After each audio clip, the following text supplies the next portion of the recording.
Film focus. Pan Indian star Prabhas గురించి ప్రత్యేకంగా చెప్పాల్సిన పని లేదు.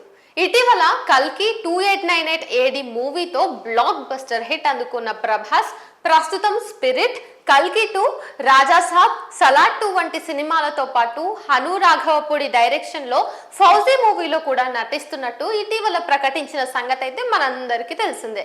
అయితే వీటిలో సలార్ 2 షూటింగ్ స్టార్ట్ చేసేందుకు కాస్త టైం పట్టేలా ఉన్నప్పటికీ కూడా మిగిలిన ప్రాజెక్టుల విషయంలో మాత్రం ఫుల్ జోష్ మీద ఉన్నాడు డార్లింగ్.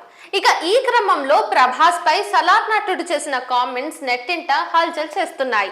అదేంటంటే ఇంతకీ ప్రభాస్ ది రాజుల ఫ్యామిలీ అనే విషయం మనందరికీ తెలిసిన విషయమే.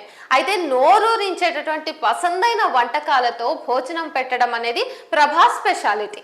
తాను నటిస్తున్న సినిమా యూనిట్ కి చాలా మందికి చాలా సార్లు అనేక రకాల వంటకాలతో భోజనం పెడుతూ వస్తున్నారు డార్లింగ్.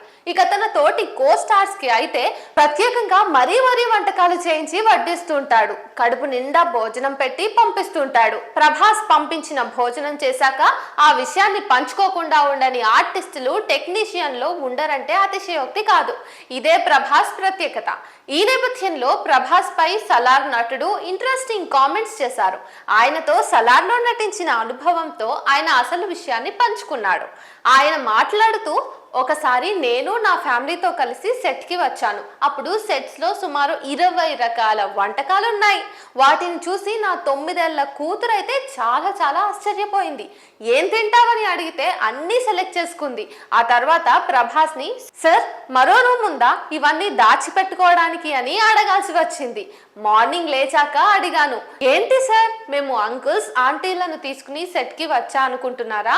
అంత ఫుడ్ పంపించారు, మేము ముగ్గురమే కదా అని అన్నాను. ప్రభాస్తో ఈ భోజనం విషయంలో చాలా జాగ్రత్తగా ఉండాలి, లేదంటే చెడిపోవటం పక్కా. అసలు అతనితో ఉంటే ఆహారం విషయంలో మనం కంట్రోల్లో ఉండనే లేము, ఆయన కంట్రోల్గా ఉండనివ్వరు కూడా. విభిన్న రకాల వంటకాలు ముందు పెట్టి కొద్దిగా తినమంటే ఎలా సాధ్యం అవుతుంది? అందుకే ప్రభాస్తో ఉంటే చెడిపోవడం పక్కా. అలాగే డైట్ చేయటం చాలా కష్టం. ఫిట్నెస్ గోవిందా అంటూ పృథ్వీరాజ్ ప్రభాస్ భోజనం గురించి చెప్పుకొచ్చారు. ప్రస్తుతం ఈయన చేసిన కామెంట్స్ నెట్టింట వైరల్ అవుతున్నాయి.